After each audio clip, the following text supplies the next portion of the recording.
Bonjour, Mathilde Pascal. Moi, je travaille à Santé publique France sur les liens entre le changement climatique et la santé. Et de ce sujet très complexe, je vais vous parler un peu plus des facteurs qui vont jouer un rôle important sur l'impact de la chaleur sur la santé. Et je vais revenir sur pas mal de choses qui ont déjà été dites ce matin. Et déjà commencer par insister sur le fait que la chaleur a des effets délétères graves sur la santé partout où elle est étudiée et dans toutes les populations où elle est étudiée. Alors vous voyez pas très bien ces petits graphiques, mais en fait c'est juste pour vous montrer l'influence de la chaleur sur la santé en Italie, au Brésil, en Chine, en Iran. On a les mêmes graphiques en France, on a les mêmes graphiques en Afrique du Sud. Donc personne aujourd'hui sur Terre n'est protégé des effets de la chaleur. On a beaucoup parlé de 2003 et de mortalité ce matin. Les effets de la chaleur, on n'a pas besoin d'être dans une situation de type 2003 pour avoir des effets. Et les effets ne sont pas uniquement de la mortalité. On a aussi des impacts sur la santé respiratoire, sur la santé cardiovasculaire, sur la santé mentale, des impacts sur la grossesse, des impacts qui touchent tous les âges, les enfants, les adultes, y compris en très bonne santé, et évidemment les personnes âgées. Donc avec du recours aux soins, des décès, mais également des conséquences, par exemple en termes de capacité d'apprentissage ou en termes de productivité pour les travailleurs. Alors pour vous donner un ordre de grandeur, une estimation très à minima qui était qu'on a réalisée en 2021, on a estimé qu'entre 2015 et 2020, donc uniquement sur 5 étés, uniquement pendant les vagues de chaleur, les coûts directs et indirects de la chaleur sur la santé, c'est 25 milliards d'euros pour la France. C'est une estimation qui est plutôt sous-estimée à mon avis. Donc il y a vraiment, en tout cas, un intérêt à investir dans l'adaptation parce que la chaleur coûte déjà très cher aujourd'hui à la France. Alors, si on vous demande qui sont les populations vulnérables, je pense que vous allez tous répondre les personnes âgées. Certains vont penser aussi un peu aux enfants, certains vont penser aux travailleurs. En fait, la vulnérabilité à la chaleur, c'est plus compliqué que ça. Souvent, on pense, quand on pense vulnérabilité, en fait, on pense susceptibilité ou sensibilité individuelle. C'est des personnes qui vont avoir, pour des raisons physiologiques, une thermorégulation moins efficace que l'optimale de la thermorégulation. Donc ça, c'est les personnes âgées et les enfants pour des raisons de développement pour les enfants ou de vieillissement pour les personnes âgées. Mais c'est aussi le cas pour les personnes qui prennent des traitements médicamenteux, pour des personnes qui souffrent de certaines pathologies. Donc par exemple, souffrir d'une pathologie cardiovasculaire en 2003, c'était un risque de décès quasiment 4 fois plus important que pour une personne qui n'avait pas aucune pathologie cardiovasculaire. Une population qui est vraiment trop oubliée aujourd'hui dans les politiques d'adaptation, c'est les femmes enceintes et leurs enfants, puisque la grossesse s'accompagne de modifications physiologiques importantes et que le développement du fœtus se fait sur une période assez longue avec des périodes critiques de développement pendant lesquelles on sait que des expositions environnementales peuvent avoir des conséquences importantes. Et aujourd'hui, on sait que la chaleur est associée à la prématurité, au petit poids de naissance et y compris à la mort fœtale.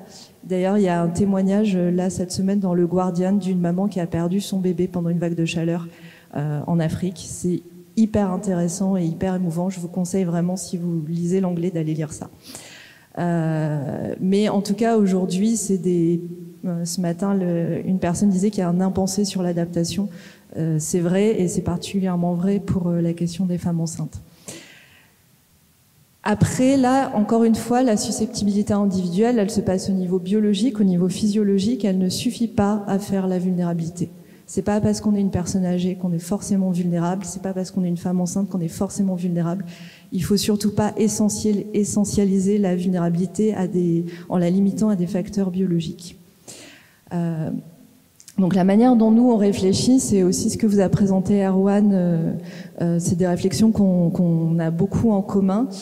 C'est qu'en fait la vulnérabilité, elle dépend de 3 choses. Elle dépend de l'exposition, et l'exposition va dépendre de l'intensité de la chaleur, de la durée, elle va dépendre de l'activité physique, elle va dépendre aussi de l'habitat, de l'îlot de chaleur, de l'urbanisme. Et vous, en tant que professionnel, vous avez énormément de choses de potentiel d'action sur cette dimension exposition. La susceptibilité individuelle, évidemment, et puis un dernier bloc qu'on appelle la capacité à faire face, qui va dépendre de ressources. Alors ça peut être des ressources économiques, ça peut être des ressources sociales, ça peut être des ressources cognitives, ça peut être des ressources d'autonomie, par exemple un travailleur, quelle marge de manœuvre il a, ou un prisonnier, quelle marge de manœuvre il a pour agir face à la chaleur. Donc capacité à faire face, ça veut dire à la fois être capable de réduire son exposition et également être capable d'aller chercher de l'aide si on n'a pas réussi à réduire son exposition. Et c'est vraiment la conjonction de ces trois facteurs qui fait la vulnérabilité. La vulnérabilité, c'est une dimension dynamique qui dépend du contexte. Donc on peut tous se retrouver vulnérables un jour donné parce qu'on est dans un contexte particulier. Et l'intérêt de réfléchir à la vulnérabilité comme ça, c'est qu'en fait, ça offre beaucoup de leviers d'action, notamment sur la capacité à faire face et l'exposition. Et donc la vulnérabilité, encore une fois, c'est pas un fait individuel, c'est pas parce qu'on est une femme qu'on est vulnérable, c'est parce qu'on est dans un environnement qui fait un cumul de facteurs. Et donc cette vulnérabilité, elle peut être diminuée, notamment par des actions collectives, et c'est ça l'enjeu de l'adaptation. Il faut voir aussi que les inégalités sociales, elles influencent la susceptibilité individuelle, elles influencent l'exposition, elles influencent la capacité à faire face, mais pas systématiquement en même temps sur toutes les dimensions. Donc il faut aussi pas avoir un discours qui aussi enfermerait forcément les personnes défavorisées dans un système où elles sont forcément surexposées, forcément incapables de faire face, parce que c'est pas du tout ce qu'on voit quand on regarde les données. Et puis le dernier point, c'est la raison pour laquelle le bloc exposition il est plus gros. C'est qu'en fait, quand on arrive à des chaleurs très intenses, donc typiquement à 50 degrés, la dimension exposition va écraser toutes les autres et va dominer totalement la vulnérabilité. Aujourd'hui, on a quand même pas mal de connaissances, notamment grâce au projet H2C. Donc là, je vous mets quelques chiffres, je vais pas passer trop de temps dessus. C'est des travaux qu'on a publiés récemment. C'est le risque de décès, c'est la multiplication du risque de décès à 29,4 degrés en Île-de-France par rapport à 16,6 degrés. Et on a ces résultats maintenant pour l'Île-de-France, on les a par âge, par sexe et par type de territoire. Donc par exemple, si vous êtes un homme entre 15 et 64 ans et que vous vivez dans une commune rurale d'Île-de-France, à 29,4 degrés, vous avez 1,6 fois plus de risque de mourir qu'à 16,6 degrés. Et en fait, c'est des ordres de grandeur qui sont importants. Et ce qui est très intéressant en ayant ces chiffres-là, c'est qu'on se rend compte que finalement, entre hommes et femmes, dans la classe d'âge 15-64 ans, les risques sont similaires. Entre hommes et de 15-64 ans et de 65 ans et plus, les risques sont relativement similaires, un peu plus élevés à 65 ans, mais pas tant que ça. Par contre, les femmes à 65 ans et plus, là, le risque est beaucoup plus important.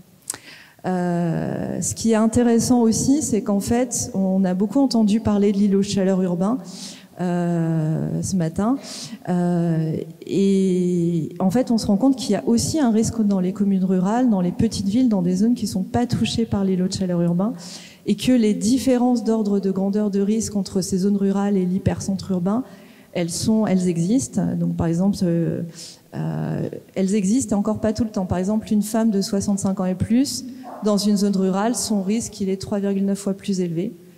En plein centre de Paris, il est 3,4 fois plus élevé. Donc en fait, il faut vraiment pas penser que la chaleur, c'est un problème dans les villes, que la chaleur, c'est un problème de personnes âgées.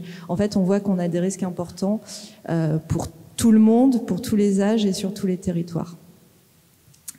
Un autre exemple de résultat qu'on a qui est aussi très important, c'est qu'on a comparé est-ce que le risque est différent, par exemple, selon la végétation dont on a beaucoup parlé ce matin. Et là, ce qu'on voit, c'est qu'en fait, si on prend les 15-64 ans, dans les communes avec plus d'arbres, alors là, c'est pas différencié par sexe, mais c'est hommes et femmes ensemble, dans une commune qui a beaucoup d'arbres en région parisienne, 1,3 fois plus de décès. Dans une commune avec très peu d'arbres, 2 fois plus de risque de décès. Donc effectivement, la présence des arbres, elle semble être intéressante pour réduire le risque chez les 15-64 ans. Par contre, chez les 65 ans et plus, le risque est identique, qu'on ait beaucoup d'arbres ou pas beaucoup d'arbres.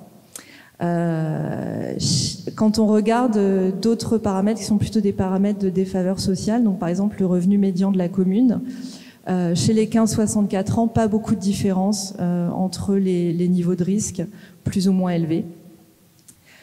Et chez les 65 ans et plus, non plus, pas énormément de différence. Donc les communes avec des revenus médians plus faibles ont pas les personnes qui vivent dans des communes avec des revenus médians plus faibles n'ont pas un risque plus élevé de manière évidente que les communes qui vivent dans que les personnes qui vivent dans des communes avec des revenus médians plus élevés. Après, ce qui est assez intéressant, je vous ai pas mis le détail des chiffres, mais vous avez la publi si vous voulez voir, c'est qu'en fait, quand on croise ça par genre, notamment sur la défaveur sociale, on se rend compte que les femmes de 65 ans et plus ont un risque qui va être très influencé par des déterminants socio-économiques, ce qui n'est pas le cas des hommes de 65 ans et plus. Donc en fait, avec ce type d'études, ça nous amène petit à petit à aller chercher des hypothèses vraiment de combinaison de facteurs environnementaux, sociaux, sociétaux, et pas uniquement des questions de biologie en fait. Alors juste pour revenir un peu sur la végétation, c'est très connu maintenant, il y a beaucoup de travaux, que la végétation, elle modifie l'exposition sous certaines conditions. Elle permet d'avoir un ressenti de plus de fraîcheur. Quand le temps est calme, elle permet d'avoir plus de fraîcheur dans les espaces végétalisés. Et on a aussi, on l'a en Île-de-France, on l'a aussi dans la littérature internationale, une tendance à un risque de décès plus faible dans les communes plus végétalisées. Mais c'est une tendance, c'est pas un signal hyper fort. Et le message de ça, en fait, c'est que on peut pas construire une politique d'adaptation uniquement sur la végétalisation, parce que même dans les zones qui sont végétalisées, les risques liés à la chaleur sont importants. Donc c'est un outil, mais c'est loin d'être le seul outil pour agir sur l'adaptation à la chaleur. Ceci étant dit, on a aussi énormément de travaux qui montrent que la végétation est excessivement bonne pour la santé de la population, et donc il faut de la végétation partout en ville. Par contre, il ne faut pas penser que c'est la végétation qui va résoudre le problème de la chaleur. Notamment parce que la chaleur, elle affecte aussi la végétation, et qu'une végétation en mauvaise santé à cause de la chaleur n'assure plus son rôle d'évapotranspiration et donc n'est plus rafraîchissante. Un autre sujet sur lequel je voulais revenir, c'est la question du genre qui sort quand même, elle saute aux yeux quand même dans les données qu'on a là récemment. Quand on regarde la littérature internationale, les différences entre hommes et femmes, elles sont pas systématiques, elles dépendent des pays. Il y a une tendance à ce que les risques soient plus élevés pour les femmes, mais c'est pas évident. Aujourd'hui, les explications qui sont considérées, c'est que la physiologie ne suffit pas. On sait que les femmes jeunes en bonne santé ont la même capacité de thermorégulation que les hommes jeunes en bonne santé. Il y a longtemps eu le mythe que les femmes étaient moins bonnes que les hommes pour la thermorégulation, c'est faux. Pour les femmes âgées, il y a l'idée qu'après la ménopause, peut-être ça marche moins bien. En fait, on n'a aucune étude pour objectiver ça aujourd'hui. La démographie peut jouer puisque, notamment en France, à des âges avancés, il y a plus de femmes que d'hommes, mais les différences ne sont pas suffisantes pour expliquer l'ampleur des différences qu'on observe sur les risques. Et donc ça veut dire qu'il y a d'autres explications qui peuvent être, alors chez les personnes jeunes, liées à des expositions professionnelles ou à des comportements plus à risque de la part des hommes. Et qui peuvent être aussi chez les personnes âgées liées à des inégalités de genre. Pour vous donner quelques chiffres, en France, on a 55% des femmes de 85 ans qui vivent seules et seulement 24% des hommes de 85 ans qui vivent seuls. On a un écart de retraite entre les hommes et les femmes qui est en moyenne de 30%, mais qui peut aller jusqu'à plus de 50% dans les retraites les plus basses.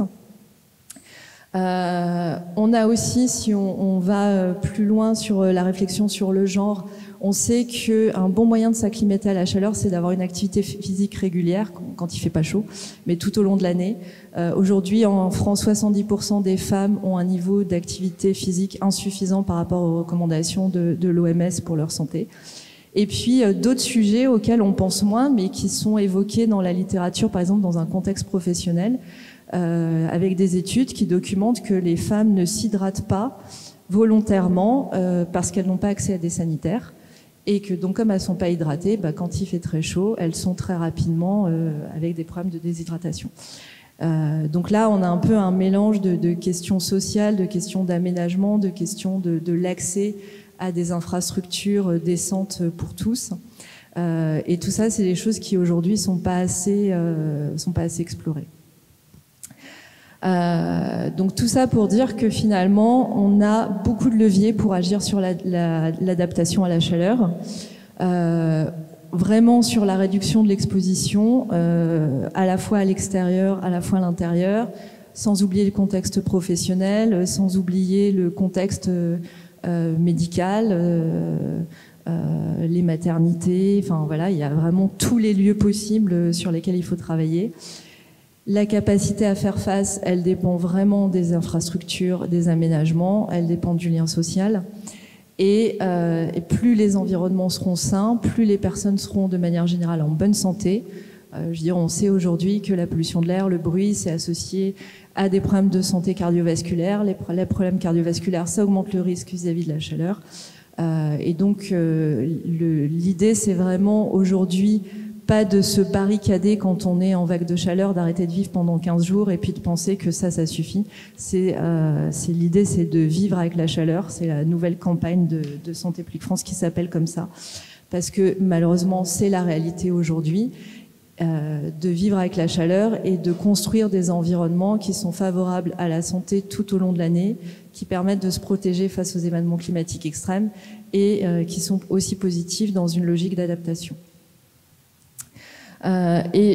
Pour conclure, je pense que c'est beaucoup ressorti ce matin. En fait, on a vraiment besoin, pour que l'adaptation soit juste et efficace, de s'appuyer sur des connaissances et sur des données et pas sur des idées reçues. On a besoin de croiser les savoir-faire, les visions disciplinaires. On a besoin de la collaboration entre les universitaires et entre les gens qui sont sur le terrain. Sur le sujet de la chaleur, on commence quand même à avoir pas mal de connaissances. Donc je fais la pub pour deux outils, enfin deux ressources à Santé Publique France qui s'appellent Santé en Action. On a un numéro sur l'urbanisme au service de la santé, un autre qui s'appelle Préserver la nature pour protéger la santé des populations, dans lesquels vous avez des articles de fond et des témoignages de collectivités notamment. J'ai quelques numéros papier que je peux vous distribuer tout à l'heure. Et le 3 décembre, on sort une étude sur les impacts positifs de la végétation en ville, de la marche du vélo, des transports en commun. Donc guettez le site de Santé Publique France le 3 décembre sur ces questions-là.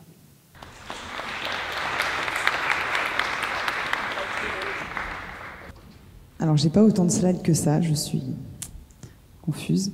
Beaucoup de choses ont été dites, donc merci beaucoup pour cette présentation. Je m'appelle Hélène Denise, je suis chargée de plaidoyer à la Fondation Abbé Pierre, qui est amenée à changer de nom pour les raisons que vous connaissez. Je travaille principalement sur les questions de précarité énergétique, également d'artificialisation des sols, pour voir comment nos politiques climatiques arrivent à s'articuler avec les besoins en logement, et notamment la crise du logement. On a publié une première étude en 2023, puis une seconde en 2024 pour commencer à poser des termes sur ce qu'on appelle la précarité énergétique d'été, consolider des chiffres sur cette forme de mal logement qui émerge et qu'on commence à rencontrer de plus en plus sur le terrain, et visibiliser également les conséquences, celles que nous connaissons, qui ont été racontées par Mathilde, et puis également pour commencer à analyser les politiques publiques qui s'y adressent, et notamment les manquements. C'est une dimension qui n'est pas assez prise en compte aujourd'hui dans notre plaidoyer sur la précarité énergétique, à la fois du nôtre et des autres. On se concentre beaucoup sur la question du froid, sur la question des factures, sans que la question de la chaleur ne parvienne à s'intégrer vraiment de façon globale à la façon dont on arrive à parler de cette capacité à subvenir à ses besoins énergétiques, à son confort thermique dans le logement.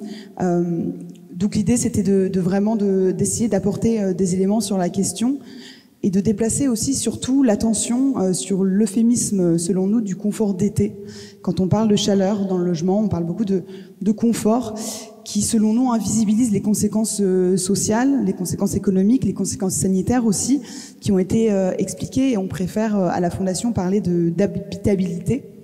Et nous avons aussi décidé de créer un parallèle avec le mot de passoire thermique, qui est aujourd'hui beaucoup rentré dans le vocabulaire des uns et des autres, pour arriver avec le mot de bouilloire, qui permet aussi de montrer à quel point le fait de vivre dans un logement qui devient trop chaud et inhabitable pendant l'été est inconcevable et très difficile. Donc il y a évidemment, et vous l'avez dit ce matin, et je ne vais pas le répéter, avec les vagues de chaleur qui sont de plus en plus intenses, de plus en plus fréquentes, c'est un enjeu évident à porter la notion d'adaptation des logements au dérèglement climatique, pour que les habitants, quels qu'ils soient, soient en capacité de s'en protéger dans leur logement. Aujourd'hui, la précarité énergétique d'été, elle n'a pas de définition officielle. Je le disais, on parle beaucoup de précarité énergétique sur l'hiver, sur les factures d'énergie.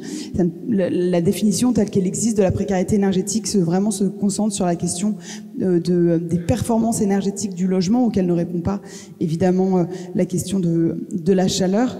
Mais pour nous, la précarité énergétique d'été a décrit la situation des personnes qui souffrent de la chaleur de façon excessive de leur logement à cause de mauvaise qualité thermique, à cause de son environnement, mais aussi à cause des conditions d'habitat, j'y reviendrai tout à l'heure, croisées avec l'incapacité des personnes à pouvoir s'en prémunir, parce qu'elles n'ont pas les moyens ou la possibilité d'adapter leur logement, parce qu'elles se ruinent pour le refroidir, ou parce qu'elles n'ont pas les moyens de s'équiper d'appareils de refroidissement.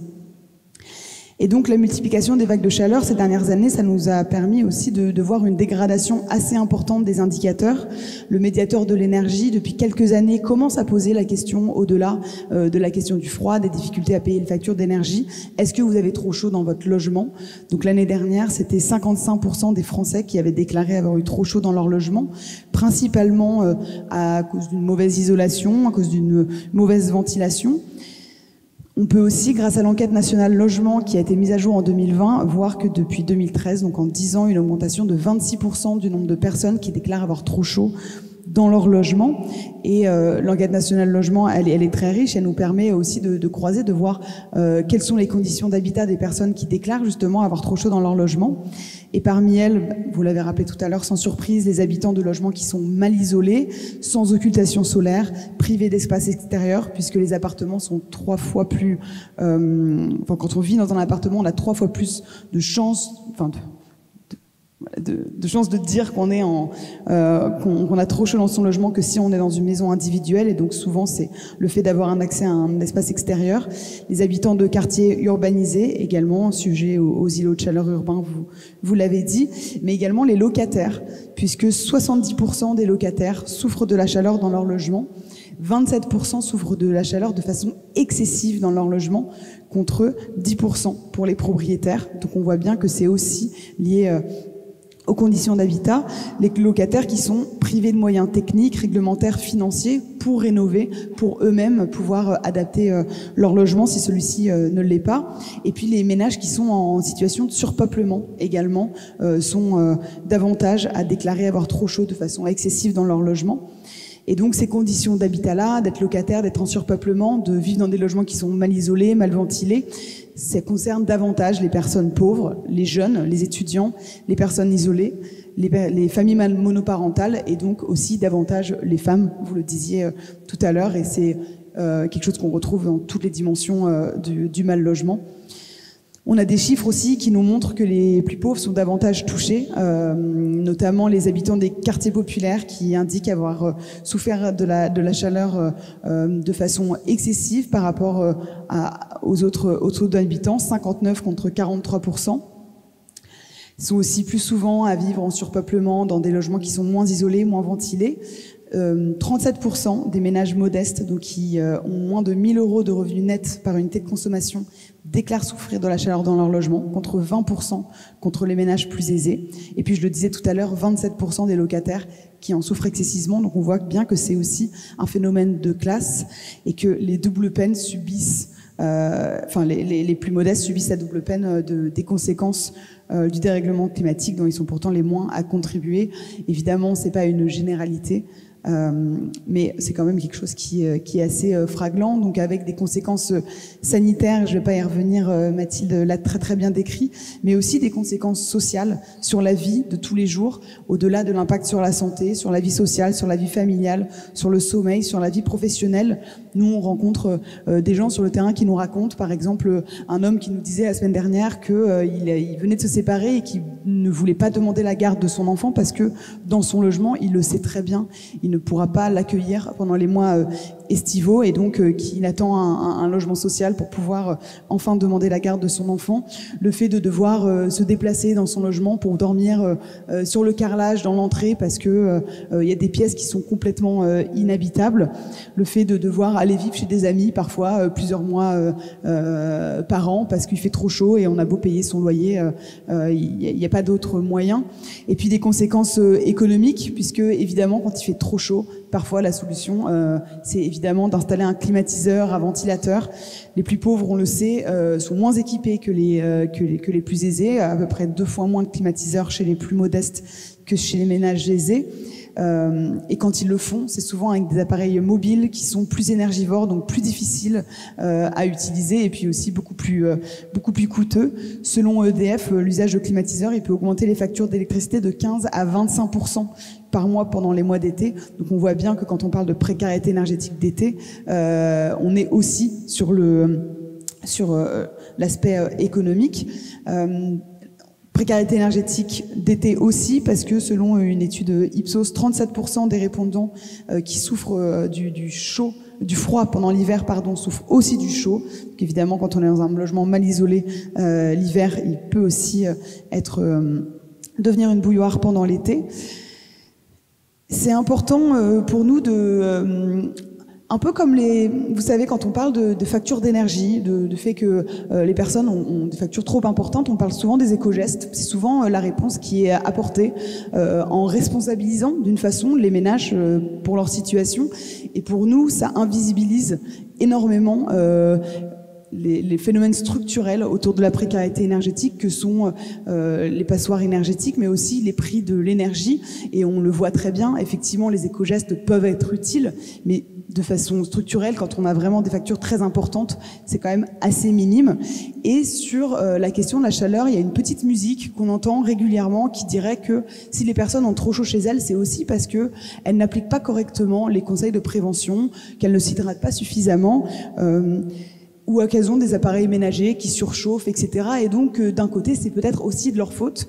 Ça influe, certainement, dans certains cas, mais ça ne correspond pas à la réalité, notamment parce que 44% des logements aujourd'hui qui sont exposés au sud, à l'est ou à l'ouest, c'est-à-dire qu'on ont des fenêtres exposées, ne sont pas équipés d'occultants. Donc quand on n'a pas de volet, c'est impossible d'appliquer les conseils de prévention.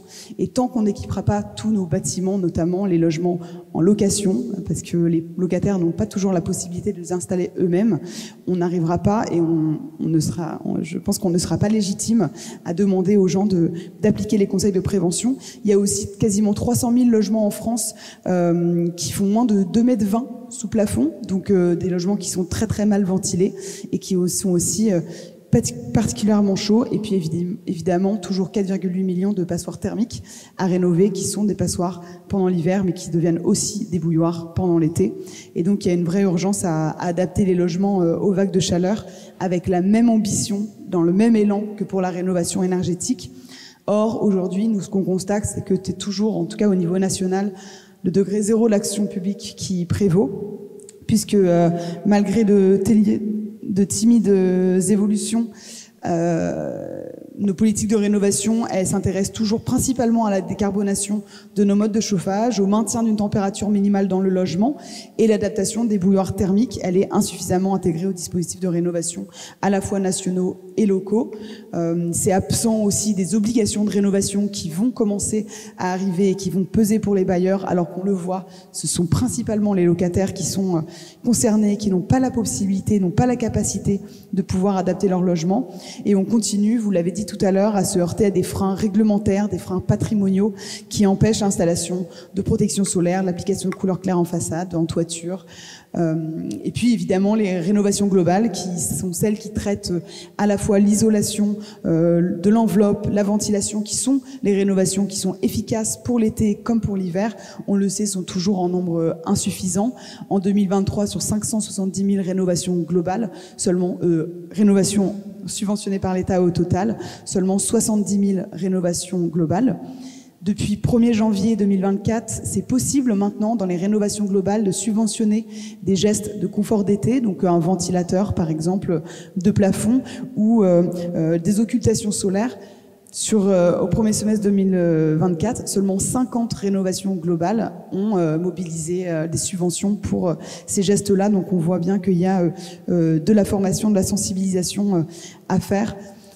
Et beaucoup de choses. Il y a eu des annonces qui ont été faites dans le plan national d'adaptation au changement climatique 3 récemment, dans les mesures 9, qu'on va évidemment essayer de suivre de façon en grande proximité pour que ce soit appliqué. Et notamment, pour nous, les priorités, c'est évidemment l'inclusion d'un indicateur dans le DPE qui soit plus fiable, parce qu'aujourd'hui, il y a effectivement un petit indicateur dans le DPE qui est le confort d'été, c'est smiley content, pas content, vite fait content, donc c'est pas du tout fiable et c'est pas un cas, ça suffirait pas pour avoir un cadre suffisant pour dimensionner des politiques publiques à la hauteur des besoins. Et puis évidemment aller plus loin dans la réglementation thermique de l'existant, permettre de subventionner davantage de gestes d'adaptation, accompagner les ménages de façon suffisante.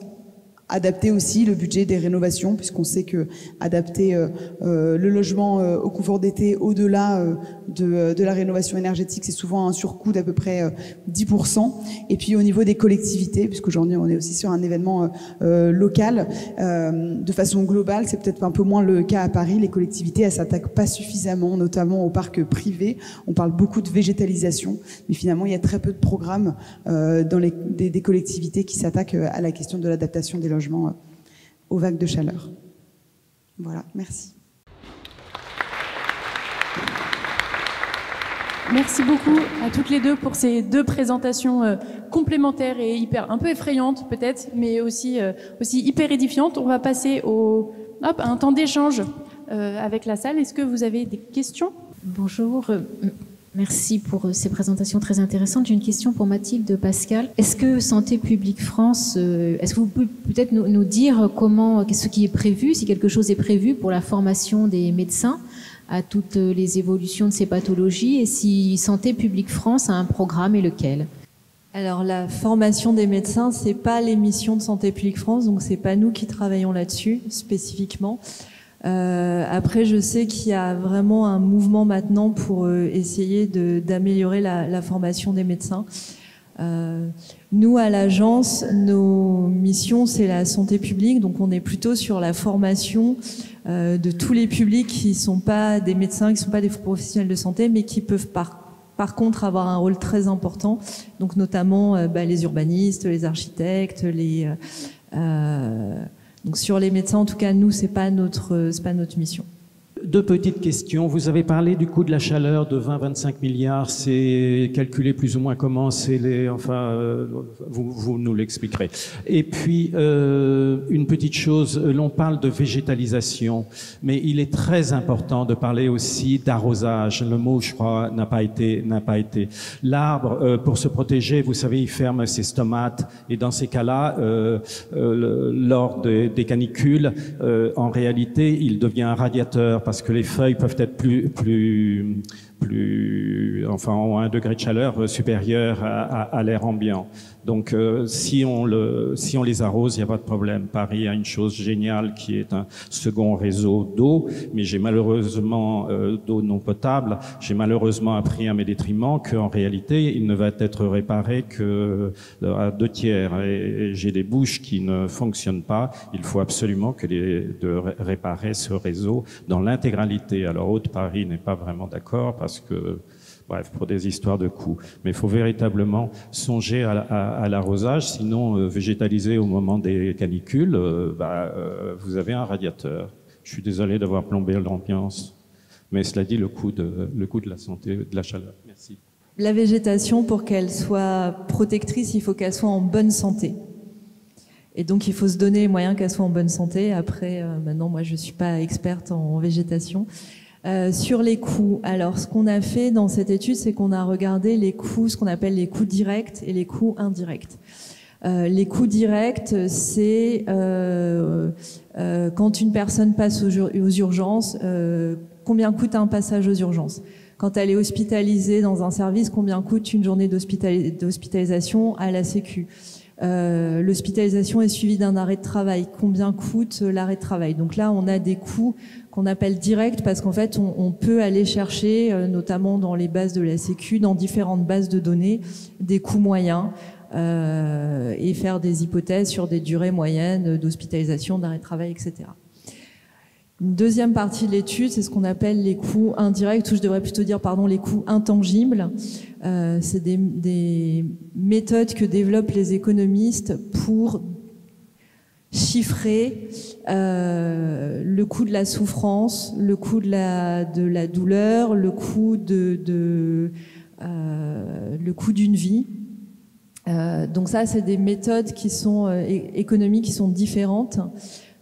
Qui sont beaucoup basées sur ce qu'on appelle le consentement à payer, c'est-à-dire on va demander à un large, nous, les économistes, vont demander à un très large panel de personnes combien vous seriez prêt à payer pour vous éviter cette souffrance, ou combien vous serez prêt à payer pour éviter ce temps de modification de vos habitudes de vie, etc. Et donc en fait, on a cumulé les deux résultats. Évidemment, les coûts intangibles pèsent plus que les coûts directs, puisque le coût d'une vie ou le coût de la souffrance est beaucoup plus que le coût d'une journée d'hospitalisation. Mais pour autant, c'est une méthode qui est pas mal utilisée par les économistes, justement pour ne pas effacer du débat tous ces coûts intangibles qui sont les plus importants en fait. J'avais une question pour Madame Denise. Donc c'est au sujet justement de la notion de salubrité et de logement décent. C'est vrai que l'isolation en fait partie. Est-ce qu'il y a des critères particuliers justement sur l'isolation par rapport à la chaleur comme au froid finalement ? Merci pour votre question. Effectivement, depuis quelques années, c'est la performance énergétique du logement qui est maintenant intégrée dans les critères de décence. C'est pourquoi on a un calendrier d'obligation qui va débuter à partir du 1er janvier 2025 avec tous les logements en G qui devront être rénovés, et ensuite les logements F en 2028 et puis E en 2034. C'est pas une interdiction de location, c'est une obligation. Donc ça veut dire que le locataire aura la possibilité de demander des travaux à son propriétaire. Ça veut pas dire que tous les logements sortiront du parc locatif. Je le précise parce qu'on l'entend beaucoup. Non, il n'y a pas de notion de chaleur aujourd'hui dans les critères de décence. Pas de notion une notion de thermique avec une température minimale en fait, mais pas de température maximale. Et donc ça fait notamment partie de nos propositions. On souhaiterait à la fois que dans le DPE il y ait un critère lié à l'habitabilité des logements en été, pour qu'ensuite à partir de là on puisse aussi intégrer ces critères dans le calendrier d'obligation, mais aussi dans le décret décence, pour que les locataires puissent être protégés et puissent faire valoir leurs droits auprès de leur bailleur. Merci. Est-ce que vous pouvez dire un mot sur le coût ou les conséquences de la violence que les études montrent est accrue avec les chaleurs, les fortes chaleurs, notamment les violences familiales, mais pas que? En France, on n'a pas d'études, à ma connaissance, sur ce sujet. Après, il commence à y avoir pas mal de travaux qui montrent que la chaleur se traduit par une augmentation de l'impulsivité et de l'agressivité. Et ce qui est un des chemins possibles pour expliquer aussi, j'en ai pas parlé, mais l'influence de la chaleur sur les suicides. Et on a notamment l'INSERM qui a montré ça il y a 1 an ou 2 ans, que la mortalité par suicide augmentait en lien avec la chaleur. Et les hypothèses derrière, c'est notamment l'impulsivité qui serait modifiée au niveau cérébral par la température. Alors je suis désolée, sur la violence, je réponds pas, mais en tout cas les mécanismes derrière sont, c'est tout à fait plausible en l'état des connaissances actuelles. Il y a aussi l'impact du sentiment d'insécurité. Nous, on rencontre beaucoup de ménages qui vivent notamment en rez-de-chaussée et qui ne peuvent pas ouvrir les fenêtres parce qu'elles ont peur de tentatives d'effraction, etc. Et on sait que c'est aussi quelque chose qui joue beaucoup pour les personnes âgées, notamment dans certaines zones urbaines où il y a assez peu de liens sociaux, quand les personnes sont isolées, qu'il y a peu de services. La peur de sortir de chez soi la nuit au moment où pour se rafraîchir peut aussi aller à l'encontre des conseils de prévention qui peuvent être donnés. C'est très bien référencié dans un livre qui s'appelle Chicago. Comment elle s'appelle ? Ouais. Autopsie d'un désastre social, qui est une analyse sociologique d'une vague de chaleur à Chicago en 1995, je crois, et dont tous les analyses sont toujours valables aujourd'hui. Bonjour, je suis Pablo Carreras du bureau d'études CODRA. J'ai une question concernant la première intervention donc de Santé publique France. Notamment, vous avez mentionné rapidement cette différence entre la vulnérabilité parfois en milieu urbain, au milieu périurbain, voire milieu rural parfois. Donc c'est vrai que ça peut paraître un peu contre-intuitif de voir qu'il y a certains types de populations, en tout cas, qui ont plus de vulnérabilité en milieu rural. Donc je voulais savoir si vous pourriez approfondir un tout petit peu, si on connaît un peu les raisons ou les facteurs qui peuvent faire qu'au milieu rural, parfois, certaines populations, est-ce que c'est plutôt une question de sensibilité, de difficulté à y faire face, ou est-ce qu'il y a certains comportements qui expliquent que des ménages qui ne sont pas en milieu urbain ont des comportements qui peuvent les rendre plus vulnérables, par exemple en termes de pratique de sport ou de mobilité active ou espace public, par exemple? On n'a pas assez d'informations pour tirer des hypothèses claires. Après, ce qu'on voit, c'est qu'en termes d'exposition, il peut aussi faire très chaud à la campagne. Donc c'est pas parce qu'il fait plus chaud en ville, ça veut pas dire qu'il fait pas chaud à la campagne en fait. Donc sur l'exposition, en fait, elle existe partout. Sur la capacité à avoir accès aux soins rapidement, ça peut être plus difficile dans certains territoires parce qu'il y a pas assez de soignants ou parce que l'accessibilité géographique est compliquée. Donc ça peut être une des raisons. Et puis une autre raison, c'est aussi, c'est vrai que nous dans nos études, on n'a pas du tout accès à la température à l'intérieur des logements. Pour autant, il ne faut pas croire que c'est parce qu'on habite dans une commune rurale qu'on a forcément une jolie petite maison avec des rosiers tout autour. En fait, il y a pas mal de gens qui habitent dans des communes rurales qui n'ont pas du tout accès à des logements de bonne qualité et qui n'ont pas du tout accès à des environnements de nature de bonne qualité non plus. Donc il y a pas de... Comment dire à mon avis, les facteurs sont multiples pour expliquer les différences. Après, là, on parle de différences de risque. Quand on parle en termes d'impact, forcément, puisqu'il fait plus souvent 29,4 degrés en ville à cause de l'îlot de chaleur urbain, les jours à risque sont plus nombreux. Et puisqu'il y a beaucoup plus d'habitants en ville, le nombre de personnes à risque est aussi beaucoup plus nombreux. Donc les impacts sont forcément plus importants en ville qu'à la campagne. Mais ça ne veut pas dire qu'il faut rien faire pour protéger les gens qui habitent en zone rurale. Véronique Parent, architecte urbaniste honoraire. Moi, je voudrais savoir si Santé publique France est en lien, pour déterminer les coûts directs et indirects, qui sont donc évalués sur un certain nombre d'années, si vous êtes en lien avec les éléments de dépenses de la sécurité sociale française, parce qu'il y a apparemment des pourcentages qui sont donnés sur les coûts liés à notre environnement dégradé. Là, je ne parle pas simplement de chaleur, mais aussi de qualité de l'air, de maladies infectieuses et de maladies chroniques qui sont en nette augmentation. Sur les dernières années, l'asthme de nos enfants qui est en croissance permanente. Et donc le coût annuel des effets sanitaires de l'environnement dégradé, il est chiffré apparemment par la Sécurité sociale. Et je voudrais savoir si vous avez des données que vous pouvez nous partager là-dessus, s'il vous plaît. J'ai pas en tête les chiffres. Nous, on a des résultats beaucoup sur la pollution de l'air. J'ai pas révisé mes chiffres sur les autres déterminants que la chaleur, donc je peux pas vous répondre. Mais en tout cas, oui, sur pollution de l'air, il y a beaucoup de chiffres maintenant. Sur d'autres déterminants de la santé environnementale, j'ai pas en tête. Merci beaucoup à toutes les deux. Hop, merci à vous pour vos questions intéressantes aussi.